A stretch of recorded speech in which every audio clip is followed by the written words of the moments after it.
when I was a kid, all I wanted to do was become a marine biologist. Now, I know a lot of people said that as a kid they wanted to become a marine biologist, but I really wanted to become a marine biologist. And I was one. I am one. And I went through all of the late nights, the lab exams, the lecture exams, staying up late, failing, succeeding, getting jobs here and there, contracts. I did all of that. And then I became an entrepreneur. I think I was always an entrepreneur, but I became an entrepreneur. And since then, I've realized that we need more entrepreneurs. And it's something that I'm going to want to talk about today. I'm going to talk about it today on this episode of the How to Protect the Ocean podcast. Let's start the show. Hey everybody, welcome back to another exciting episode of the How to Protect the Ocean podcast. I am your host, Andrew Lewin. This is a podcast where you find out what's happening in the ocean, how you can speak up for the ocean, and what you can do to live for a better ocean by taking action. I wanted to say right off the bat, this episode is sponsored by my Build Your Career in Marine Science and Conservation program. This is a program that helps you not only plan your career out, but helps you apply for jobs by going through job ads and saying, hey, this is how somebody who has this skill set should apply for this job. Going through and giving you strategies, giving you tips on how to put a good application in, a great application in, how to apply for different jobs in different sectors, all these things, how to write a cover letter, how to write a resume, increase your chances of success, all for $5 a month and one weekly episode. So all you have to do is go to speakupforblue.com/career, and you are on your way to building your career in marine science and conservation. All right. With that said, one of the things that I kind of mentioned at the beginning of the show was, hey, you know what? Like I am a scientist. I think like a scientist a lot of the times. And I'm a conservationist at the same time. They're definitely mutually exclusive, but you can be both at the same time. And as I get older and as I move through this career, this sort of meandering career in marine science and conservation, I realized something that, just the other night, I've realized it for a while, but it really confirmed it just the other night. I was speaking to a colleague of mine who's a scientist as well as someone who's an entrepreneur, and a damn good one as well.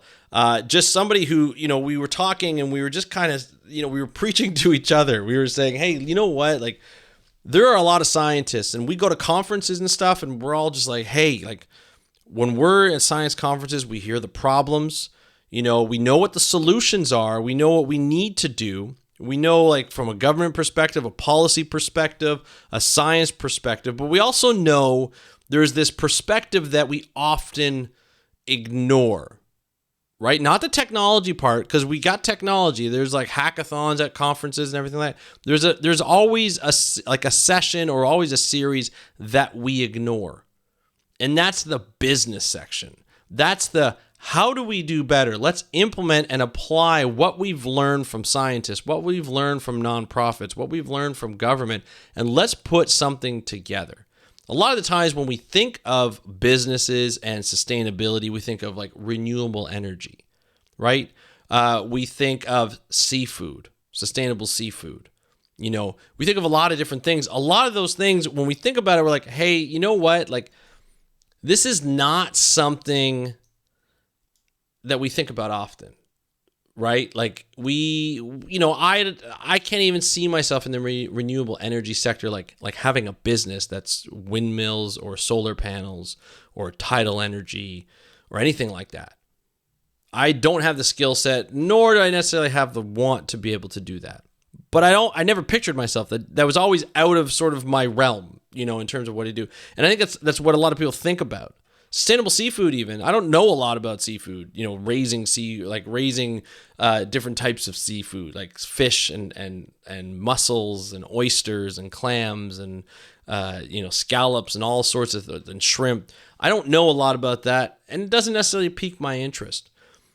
But we do need entrepreneurs, and over time I've been learning about different entrepreneurs. I've been learning about people who are out there busting their butt, working really, really hard to create what their passion is and where they think that they can provide the most sustainability. And a lot of the times it's a simple thing.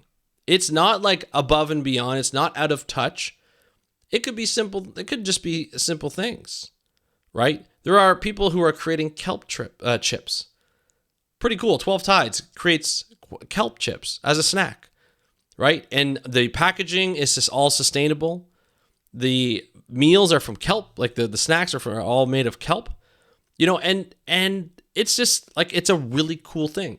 But it's something that's simple. It's like chips. They're kelp chips, right? A nice snack, a nice tasty snack that's everything is part of that entire supply chain is good, is sustainable, is recyclable, or is compostable, right? You have a lot of companies. I went to a conference a number of years ago, I think about 7 years ago.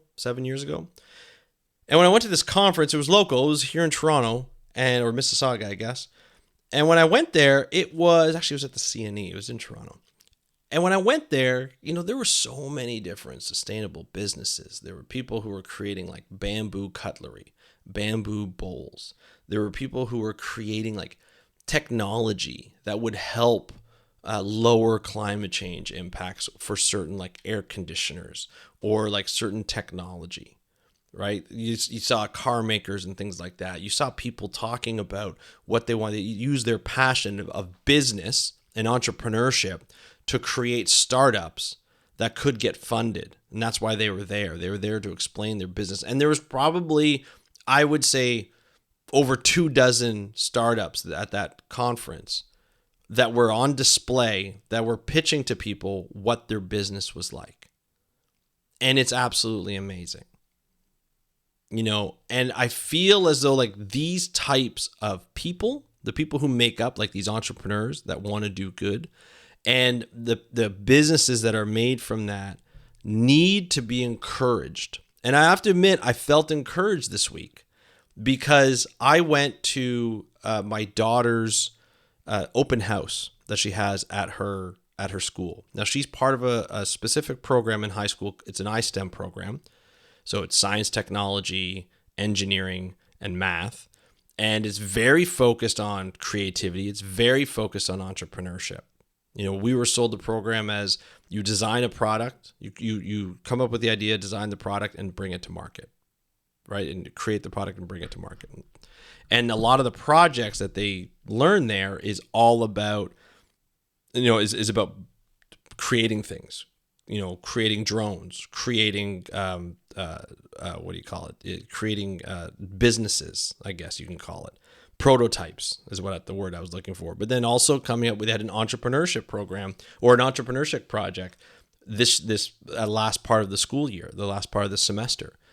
And the idea is you come up with an idea, you come up with a problem statement, what you want to solve, how you're going to solve it, and then you create a bit of a business plan, a pitch basically around it, and then you present on that.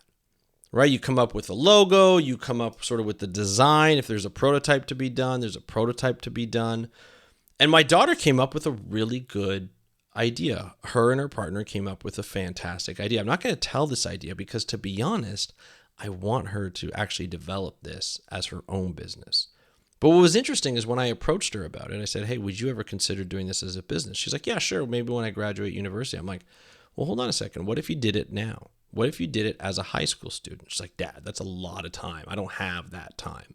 High school students are busy. She has a job, right? She has a part-time job. She works out and she's very active in sports and she has a very active social life. We're very fortunate. She's a very good kid. Both my kids are. But, she was being honest with herself. She's like, I don't know if I have the time to do all of that. And I'm like, I get it. But, building a business is interesting, but I felt, or is busy and it's hard to do. But I felt that it's important for, high school kids and young teens to be able to say, I know what it's like to start a business. Because maybe, just maybe, once you start that business, and once you start that entrepreneur idea, you can actually start to think more like an entrepreneur, which is basically a problem solver. An entrepreneur solves problems. They see a problem, they come up with a product or service for it, and then they implement that, they apply that, and then they sell it, at whatever cost to make a profit. And there's nothing wrong with that. Now, she wants to be a vet technician. She wants to be a vet, a vet in a zoo, like a zoological vet. There's nothing wrong with that. I fully support that. But I want her to have this, breadth of experience and to be open to do everything, right? As a vet, if you have your own vet practice, if she does domestic animals, if she does like pets, then she will have her own business and she will have to run her own business and operate her own business. And, when you go to school for vet, a lot of it is around the science. A lot of it is around sort of the surgeries and the operations and sort of problem solving different ailments of dogs and cats and other animals that you want to take care of. But I don't know how much is done from an entrepreneurship standpoint. And I feel like it's really important for people to get experience in building a business. In fact, the reason why I built my business, this latest business, Speak Up for Blue, Media and Communications, was due to I was laid off and I felt lost. When I got laid off, I was worried. I had a mortgage. I had kids. I had car payments. I had bills to pay, and I didn't have any way of paying it. Luckily, and thank God, my wife is amazing, and she was able, she has a job, and she was able to keep that job for a long time, and she is just an amazing person, and she does so well. So we were okay. We weren't perfect, but we were okay. But during that time while I spent looking for a job, I actually tried to develop an idea for entrepreneurs, like an entrepreneurship idea, a business, so that I could do this, part-time, always have something on the side, because God forbid this ever happened again, I would be okay. I would be able to turn to that business and generate almost a full salary, right? Or close to it, or be on my way and not start from scratch. Because that for me was kind of the scariest thing. And then when I started to do the podcasting and I started to get into all this, I was like, hold on a second. This is something that I could do. I could potentially do full time. And one day, I promise you, I will be doing this full time. But at this point, it's a side job. It's a side hustle. It's a side gig, whatever you want to call it. It's fun. I enjoy it. And I can see myself doing this. And the other day, I was talking to this friend, and we were talking about how we need more scientists to open businesses. We need more people to say, hey, look at these problems. This is how we solve it. Now, I know scientists love our science. We love to do research. There's nothing better than going on a boat and doing research. And I don't think there's a problem with doing both. I think you can have a job, you can have a full-time job and do something good for the environment, and then go out and do your own science. There's nothing stopping you from doing that. Publish your own papers, right? Fund your own research. Imagine that. Imagine you can fund your own science. Nobody will tell you what to do. Right? You're still in journals, peer-reviewed journals. You're still able to communicate with people. You're still able to collaborate. You just may not have as much time to do it as a scientist, like that's working a full-time science job. However, you could still do the work, right? And this is more of like a call on you who's listening, this audience member who is listening to this podcast, being like, you know what? Maybe it's time that I start a bit of a side hustle. Maybe it's time that I start to look at business ideas that would help the ocean, that would help the planet, the environment, right? And that's where I'm hoping this episode goes. I hope that people start thinking to themselves, start writing down ideas of things that they've been thinking about. Because I know everybody always has a business idea in the back of their heads. Right? Wouldn't it be cool if we were able to do such and such? Wouldn't it be cool if we were able to use seagrass and you make clothes out of it? There are so many ideas that people can have, very creative ideas that they don't think will work. But if you take the time to flesh it out, you might be able to be on something. You might have the next huge business, or you might not have the biggest business, but you might have a good business that you're able to live off of and be able to do good for the ocean. I remember I interviewed somebody for the podcast a while ago. Be Good, it was the company name.